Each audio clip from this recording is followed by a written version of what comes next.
Mga kababayan, ito yung ating unang pag-uusapan ngayon ay patungkol po dito mga kababayan kay Basti Duterte na kung saan po mga kababayan ay may bago po siyang buwelta no kay PBBM na kung saan mga kababayan galit na galit si Barbie. Ang sabi niya mga kababayan babawiin daw niya ang Pilipinas kay Marcos, no? At ibalik daw niya sa taong bayan. Paulita Mido Duterte, hello. Naku mga kababayan, Diyos ko, ano bang nangyari sa Pilipinas? Bakit po niya babawiin? Siya po bang may-ari ng Pilipinas? Nagtatanong lang po mga kababayan. Ito po kasi yung video, mga kababayan, na kung saan po ay sinabi po yan no ni Basti mga kababayan. Ito po ha. Pakinig ko sa inyo ha. Pakinggan ninyo mga kababayan. Ito po. To do to reclaim this country and give it back to the people. Yes. As acting president, I feel that it's my responsibility to organize all of us and decide among all of us should agree on things on what direction we have to take until the 2028 elections. So, what is the concern? It is the country and its people. So I believe, kayo lahat na nandito ngayon, and for those who follow and believe in my father, Sir Mang Jose, kaya ayan nandito po. pa rin kayo because you still believe that we can make a better country and a better tomorrow. Think about what we have. Ayan po mga kababayan, no? Dito po kasi sabi niya, we will reclaim this country and give it back to the people. Kasi po mga kababayan, si Basti po kasi ngayon ang Vice President po ng PDP Laban, no? Siya po yung di ko alam kung siya by Vice President or acting President ng PDP Laban. Kasi nga po mga kababayan, pinapangako, binubudol na naman niya mga kababayan, binubudol na naman niya itong mga miyembro ng PDP at yung mga politiko at yung mga mamboboto sa kanila or supporter sa kanila na bawiin daw nila ang Pilipinas kay PBBM at ibalik daw sa tao. Bakit? Ano pong nangyari sa Pilipinas? Alam mo ba Baste, simula nung naging presidente si PBBM, nakalaya po ang Pilipinas. Nakalaya ang Pilipinas sa mafia na grupo ng tatay mo. 'Di ba? Oo, at saka ano pong karapatan ni Basti na magsabing babawiin ang Pilipinas kay BBM? Bakit? Ikaw ba ang may-ari ng Pilipinas? Lakas ng tama mo Yeah? Davao lang kayo, sa Davao lang kayo maghasik ng kadiliman at lagim. Huwag nyo nang idamay yung buong Pilipinas. Diyan na lang kayo sa Davao. Kahit nga ubusin nyo yung buong Davao, di naman kami mangingialam. Pero yung idadamay mo yung buong Pilipinas, Basti, naku, Diyos ko, sino bang hindi nakakakilala sa'yo, Basti? Oh my God. Baka nakalimutan mo noon, di ba, hinulog ka sa Samal Island, dilagyan ng bakal yung paa mo para hindi ka na maahon kasi sakit ka sa ulo ng tatay mo. Di ba? Baka naman Baste. Nagulat nga ako noong 2022, dati kang siraulo di ba? Dati kang basagulero, dati kang addictus, tapos nagulat na lang kami 2022 naging mayor ka na, 'di ba? Sino bang hindi nakakilala sa iyo? Kaya yung mga taga Davao City tinatawanan ka na lang 'di ba? Kaya nga yung mga taga Davao, na mga nakakakilala sa iyo, tatawanan ka na lang Baste, hindi ka ganyan noon. May kasabihan naman tayo na ang isang tao nagbago lalo pag nag-matured. Lalo pag tumanda. Pero Baste, huwag ka naman magpa-feeling ganyan. Hindi ka naman ganyan noon Basagulero ka noon Nagugulat nga kami ngayon, serious ka na. Bakit? Malaki-laki ba ang kikitain dyan? Malamang. Kasi syempre, pag mag-vice presidente ka or mag-presidente ka, mas malaki ang confidential fund. Diba? Biruin mo, we will reclaim this country and give it back to the people. Bakit? 'Di ba? Ano bang nangyari sa bansa? Bakit ninakaw ba ni Marcos ang bansa? Kinuha ba niya ang bansa? Or sa madaling may meaning, tama naman sabi niya mga kababayan, may meaning naman. We will reclaim this country and give it back to the people. Diyos ko, ayan na naman kayo. Ayan na naman kayo, Baste. We will reclaim this country and give it back to the people. Pag sure din na, ay, kunwari ka lang kaganyan-ganyan, reclaim this country. Bakit? Kasi babawiin mo yung posisyon. Kasi sa 2028, gusto nyo, kayo naman yung mamuno. Para saan? Tapos give it back to the people. Kailan nyo ba binigay, kailan nyo ibibigay sa tao? Kayo lang may susahod ng malaki. Reclaim para saan? Sasakupin ng China? Para saan? Aagawin ng China yung mga kalupaan sa Pilipinas? Tapos magkaroon kayo ng gentleman's agreement na naman, punyetang yan. Tapos lulukuhin, mga kababayan, sawang-sawa na yung tao sa pambubudol ninyo. Di ba ang sabi ng tatay mo, pag ako naging presidente, pupunta ako ng China, mag-jet ski sa West Philippine Sea. Walang nangyari. Bakit? Pambubudol lang ginagawa ninyo. Yung tatay mo, unang tumakbo siya, sabi niya, ang pinakamagaling na presidenteng dumaan sa ating bansa, Marcos. Ginamit na naman niya yung Marcos. Tapos ngayon, ay, nako. Nako, mga kababayan, Wag mo nang pangarapin, Baste. Ako na nagsabi. Wag mo nang pangarapin, Baste, kasi hindi man kayo ang may-ari ng Pilipinas. Bakit? We will reclaim this country and give it back to the people. Bakit? Wag mo sabihin we will reclaim this country. Sabihin mo we will reclaim the position. Kaya yun ang totoo. Hindi nyo i-reclaim yung country. I-reclaim nyo para sa position. Diba? Ganun naman yun, di ba, mga kababayan? Nakakainis, ang daming arte, hindi naman masagot ang tama lahat ng tanong. Sabi ni Ma'am Evangeline Tayag, sino po ba? Naku, di ako nakainom ng gamot na siya, Basti Barbie. Di ba? Uutuin mo na naman yung mga politiko dyan nakapaligid sa inyo. Uutuin nyo na naman yung mga butante. We will reclaim this country and give it back to the people. Bakit? Nung naging presidente ang tatay mo, binigay ba niya sa tao? Putang ina, pinagkakitaan ng tatay mo. Kaya nga nakaipon siya ng sabi niya, do you think I cannot accumulate even 5 billion? Kaya nga, di ba? Biruin mo, naging presidente lang ang tatay mo in 6 years, naka 5 billion siya. Biruin mo yan. Naipangbayad kayo kay Kaufman. Kasi kung tutuusin, mga kababayan, pag sumasamahin natin yung confidential fund, yung SALE ni Baste, ni Pulong, ni Sara, hindi nila kayang bayaran yung abogado ni Digong. 150 million a month. Times mo sa 10. 12 na nga Times mo sa 12. Diba? Kasi isang taon na siya doon. Biruin nyo yan, kahit pag isama-sama mo yung SALE ni Sara, ni Pulong at ni Baste, hindi nila kayang bayaran ang abogado ni Digong. Kaya nga sasabihin mo, we will reclaim this country and give it back to the people. Pag sure dia Basti, oy. Pag sure dia Basti. Di ba?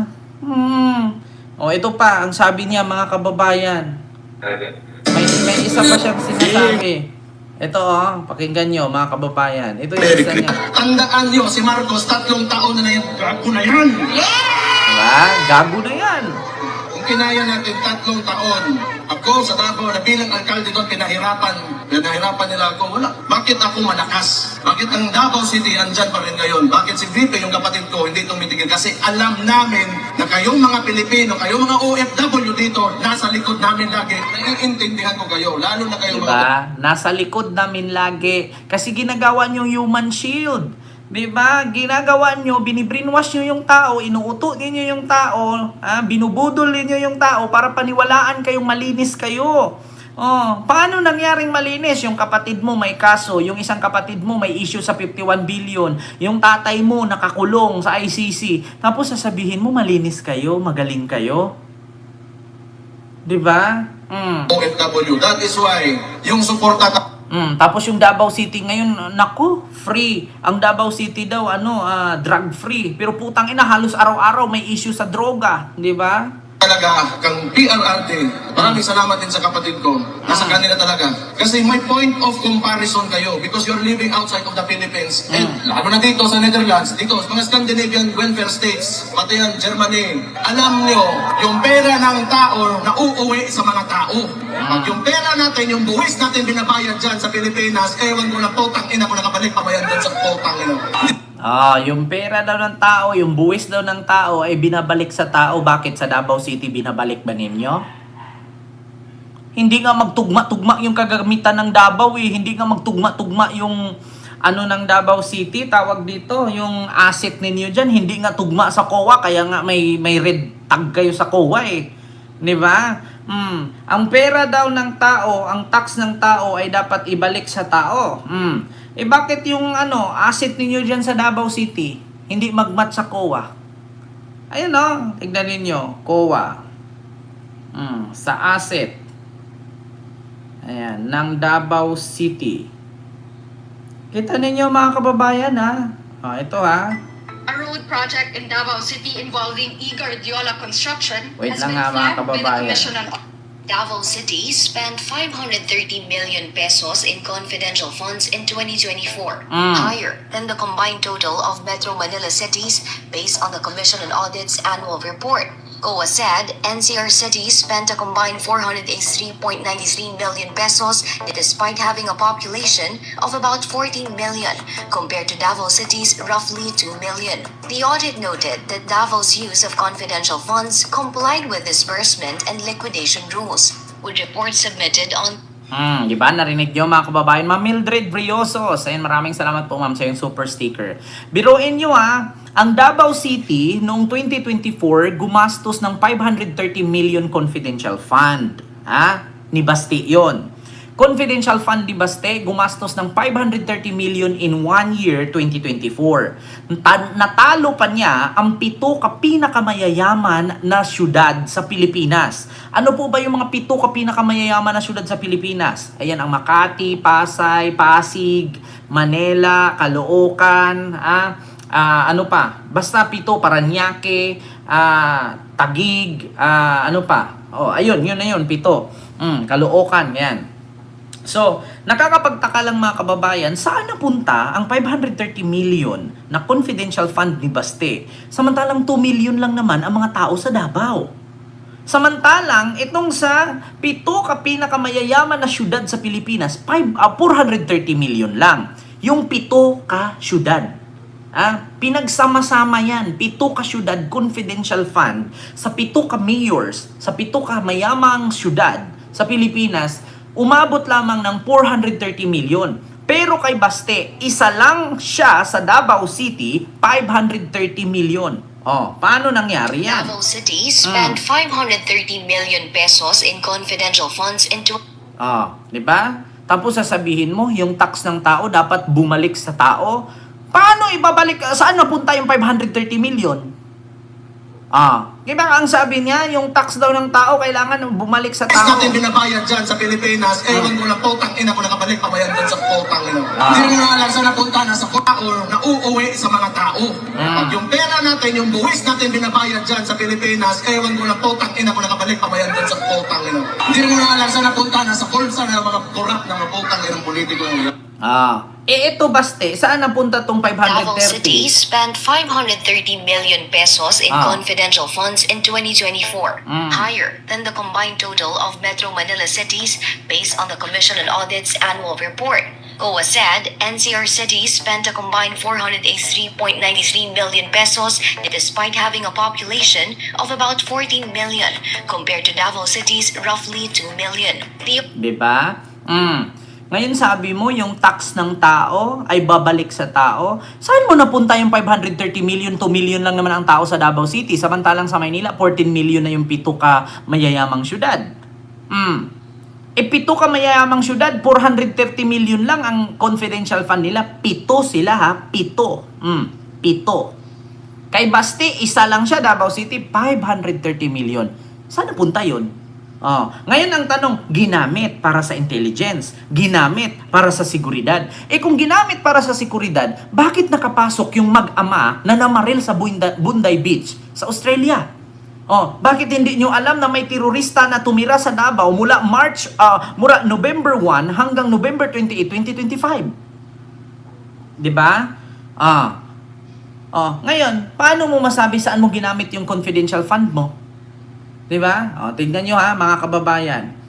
Ito Australia. Bondi Beach. Nakatira sa Davao City. Ito Bondi Beach. Terrorist. Terorista. Ito mga kababayan, tignan nyo. Bukod sa Davao, pumunta rin umano sa Cotabato City ang mag-amang suspect sa terrorist attack sa Bondi Beach, Australia. Ang mga suspect nag-training din daw sa New South Wales bago sinagawa ang pag-atake. Nasa frontline ng balitang yan, si News 5 Mindanao correspondent Bril Montalvo. Ano yan? Higit isang linggo makalipas ang mass terrorist attack sa Bondi Beach shooting sa Sydney, Australia, kung saan hindi bababa sa 16 ang nasawi, lumalabas na nag-practice muna ang mag-amang suspect sa isolated na lugar sa may New South Wales. Sa inilabas na dokumento ng Australian court, makikitang may hawak na rifle ang mag-ama habang nasa mga damuhan. Ayon pa sa mga pulis, nag-training muna ang mag-ama bago ang pag-atake. Ang pictures galing daw sa cellphone ng mga terorista. Sa isa pang screenshot na kuha nung araw ng pag-atake, makikitang lumabas sa nirentahang kwarto ang dalawa na may mga bitbit. Posible raw ng mga armas ito. Mga homemade bomb din daw ang nakuha sa mga suspect. Bago yan, una nang lumabas na pumunta at nanatili ang mga terorista ng halos isang buwan sa isang hotel sa Magallanes Street sa Davao City. Kita nyo? Ngayon sasabihin mo, ang tax ng tao ay ibabalik sa tao. Sana punta yung 530 million confidential fund mo. Bakit hindi mo na-trace yung mag-ama na terorista na tumira pa ng Davao City? Ayan baste. Nagmamagaling ka na naman sa kwento mo dyan. Nabubutasan ka naman. Ito pa, mga kababayan, pakinggan nyo. But this is the only time that I've seen the Philippines that is so divided. Divided daw. Natawag nila magnanakaw yung kapatid ko dahil sa confidential funds na yan eh. Pero ito yung sasabihin ko, ang tanong ko lang sana ba? Just to, for the sake of argument, kung ang presidente merong billions in terms of confidential funds, tapos gusto nila impeach yung kapatid ko for 425 million pesos, in terms of amount, who is more impeachable? Ang billion o ang million? Diba? Paano mo linlangin ang tao? Paano mo i-brainwash ang tao? Ginawa mong bobo ang mga DDS, ibobo na nga, dinagdagan mo pa. Una, gusto kong i-explain. Sabi niya, in terms of amount, sino daw ang most impeachable? Yung billion or yung million? Baste, kahit saan dun sa million o billion, pwede silang i-impeach. Depende yan kung saan ginamit. Ngayon, hindi mo pwedeng ituro na porket billion kay BBM ay ma-impeach na siya. Porket million lang kay Sara ay hindi na siya pwedeng i-impeach. Ang tanong kasi dyan saan ginamit ni Sara at ni BBM ang confidential fund nila? Una, si PBBM, kung ginamit man ni PBBM ang confidential fund niya na billion sa maling paraan, pwede siyang i-impeach. Ang tanong, may nakita ka ba? Diba? May nakita ka ba na mali ang paggamit ni PBBM sa kanyang billion confidential fund? Wala. Kaya nga hinahamon ko si Alvin the Tourism na vlogger ni Digong dyan sa Dahig, maghanap siya ng maling paggamit ni PBBM tapos i-file niya sa ombudsman para sa impeachment. Si Sara kasi, 11 days, 125 million. Merong umamin na, di ba si Attorney Michael Poa, na ginamit at inutusan siya ni Sara na gawin yung ganito, gawin yung ganyan. Inamin na mismo ng Armed Forces of the Philippines na ginamitan nyo ng peking resibo ang Armed Forces of the Philippines na tumanggap sila ng 15 million na which is wala namang binigay. Di ba? Tapos ngayon gumawa kayo ng peking resibo na pinangalanan ninyong Mary Grace Piatos na hindi nyo naman ma-explain kung sino siya. Sino ang mas impeachable doon? Yung billion or yung million na hindi ginamit sa tama? Di ba? Huwag mong linlangin ang tao, baste. Kasi kung ang mga DDS lang din naman ang makinig sa'yo, malamang maniniwala sa'yo, pareho kayong bobo Di ba? Kaming mga hindi DDS, hindi nyo kami malinlang. Di ba? Ng mga otoridad mula yan Iko-compare mo yung million na 125 million ni Sara sa 4 billion na confidential fund ni PBBM. Ang 4 billion confidential fund ni PBBM nagamit sa tama. Ano bang unang pinanggamitan ni PBBM? Ginamit niya ang confidential fund laban sa mga espiya na mga kapwa ninyo DDS, spy, utusan ng China at panggagamit ng China sa kanila para makapasok sa Pilipinas, i-hack ang presidential office, i-hack ang NBI, i-hack ang CIDG. Diyan nagagamit ang confidential fund ni PBBM at especially ang National Security Council. Kaya nga tinanggal ni PBBM si Gloria, si Erap, si Sara, no? Diyan sa National Security Council kasi sila ang espiya, sila ang threat. Kaya nagugulat ang presidente ng Pilipinas na kung bakit bawat galaw ng gobyerno natin, lalong-lalo na ang Navy at ang Philippine Coast Guard ay nalalaman ng China. Kasi merong espiya. 'Di ba? Ngayon, ililinlangin mo yung tao, alin dun ang impeachable? Yung 1 billion, yung billion or yung million? Di ba? Yan ang isipin ninyo. Kaya kayong mga DDS, yung billion, paano na sabing impeachable yung billion? Nakita nyo bang mali ang paggamit? Kay Sara, 11 days na ubos, saan napunta? Saan ginamit? Anong pinanggamitan? Anong binili? Saan yung resibo?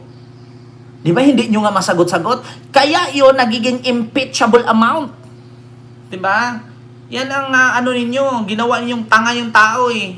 But this is the only time that I've seen the Philippines that is so divided. Tinatawag nila magnanakaw yung kapatid ko dahil sa confidential funds na yan eh. Pero ito yung sasabihin ko, tanong ko lang sana ba? Just to, for the sake of argument, kung ang presidente merong billions in terms of confidential funds, tapos gusto nila impeach yung kapatid ko for 425 million pesos, in terms of amount, who is more impeachable? Ang billion o ang million? Yan, isa yan. But sa totoo lang, if you take a leadership position, Baste, sabihin ko nga sa iyo, yung million and billion amount, kahit saan doon pwedeng ma-impeach. Depende kasi yan kung saan ginamit. Yung sa kapatid mo kasi putang ina niya, ayaw niyang sumagot kung saan niya dinala. 'Di ba? Kaya siya na-i-impeach. Simple lang naman yan eh. Inutusan kang bumili ng isda, ipakita mo yung isda, ipakita mo yung resibo, tapos. Mahirap bang sagutin yan? Kaya nga siya na-i-impeach o si PBBM. Kung meron kang nakita ng pagkakamali na paggamit niya, di impeach mo. Di ba? Wala kayong ma-impeach kasi wala kayong makikita. Kasi hindi nyo nasisilipan ng butas. Si Sara kasi ang bilis masilipan ng butas kasi bakit? Mismo yung kanyang chief of staff na si Attorney Michael Poa umamin. Mismo ang kanyang mga staff sa DepEd umamin. 'Di ba? Meron pa nga siyang isang Yusek na si Gloria Mercado umamin, inabutan ng sobre. 'Di ba? 'Di ba si Gloria Mercado, anong sabi ni Gloria Mercado? Binigay po niya yan, nilagay niya sa lamesa ko, hindi ko po alam kung suhol ba yan or galing ba yan saan, kaya hindi ko po binuksan, di ba? Mama Anchi, maraming salamat po. Di ba? Tapos, inutusan pa si Madriaga. Anong sabi? Ito mga kababayan, ipakita ko sa inyo.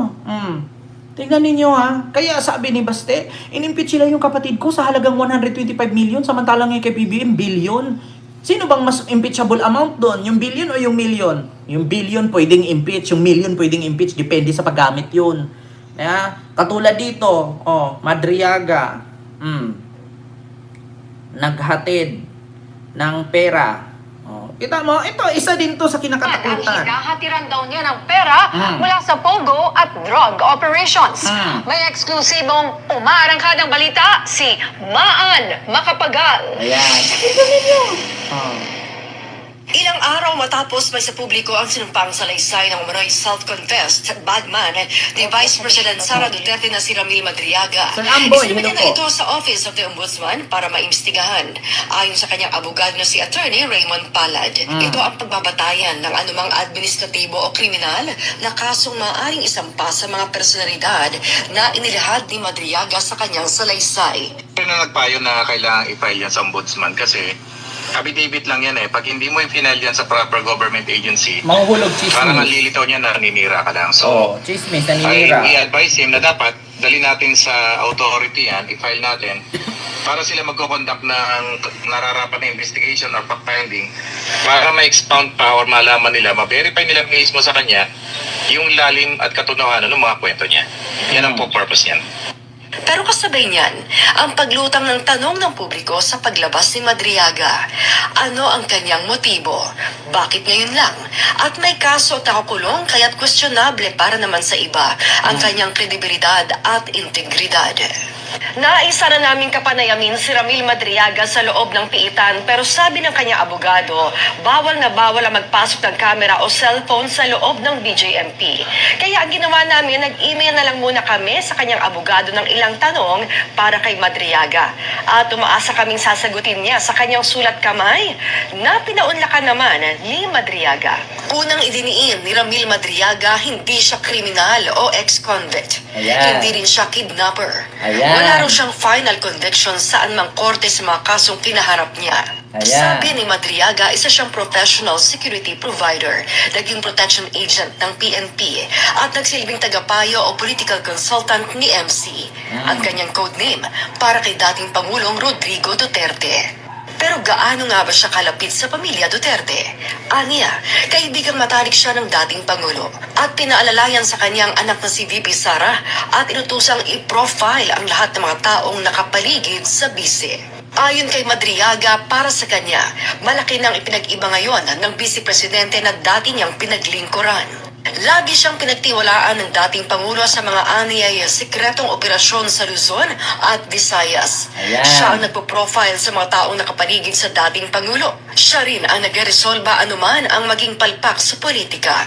At ang pagpondo sa Opla na double barrel na siya raw ang naghahatid ng pera. Ayan. Ang mga patunay niya rito, Mm. ayon kay Madriaga, 2017 nang bigyan siya ng cellphone ng dating Pangulo na nagsilbing diary niya na mga detalyadong assignment o misyong ipinagawa sa kanya Ayan. mula 2018 hanggang 2023. Ito ang payo sa kanyang nakatatandang Duterte para hindi malam ng asawa ni Madriaga ang kanyang mga aktibidad. Narito rin lahat ng record mula 2017 hanggang 2023, mga larawan ng pick-up, drop at delivery ng mga pera. Pick up, drop, at delivery ng pera. Kaya ngayon mga kababayan, diyan si Sara mangangatog. Diba?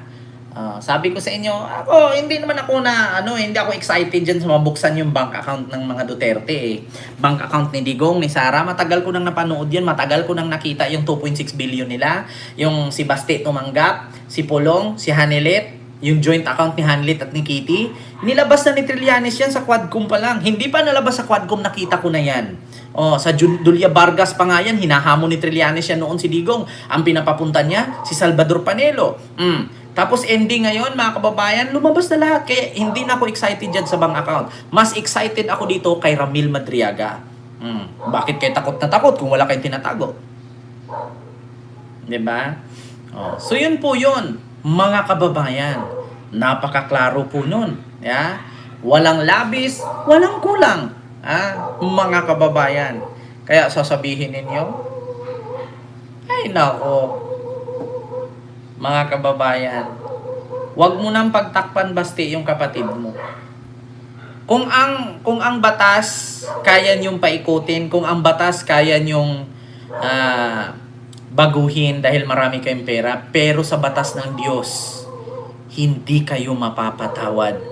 Alam ng Panginoon at kita po ng taong bayan kung paano kayo pinarusahan.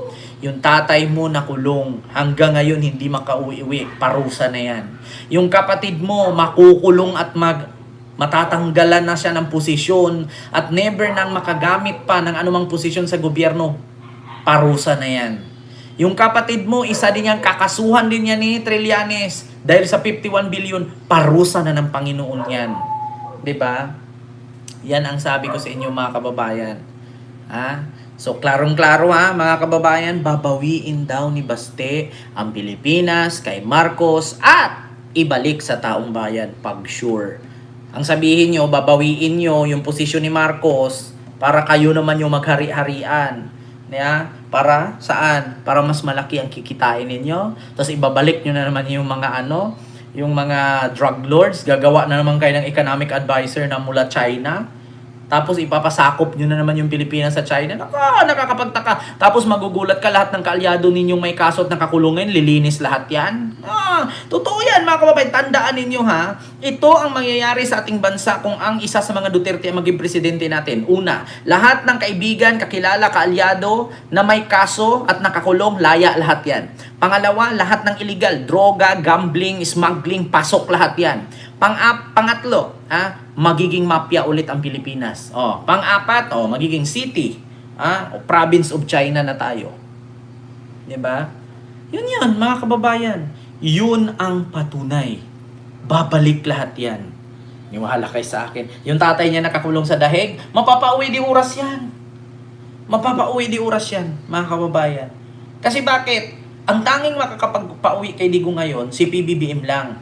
Isang pakiusap lang ni PBBM sa ICC, makakauwi si Digong. So, pag naging presidente si Sara, isang pakiusap lang niya sa ICC, makakauwi si Digong.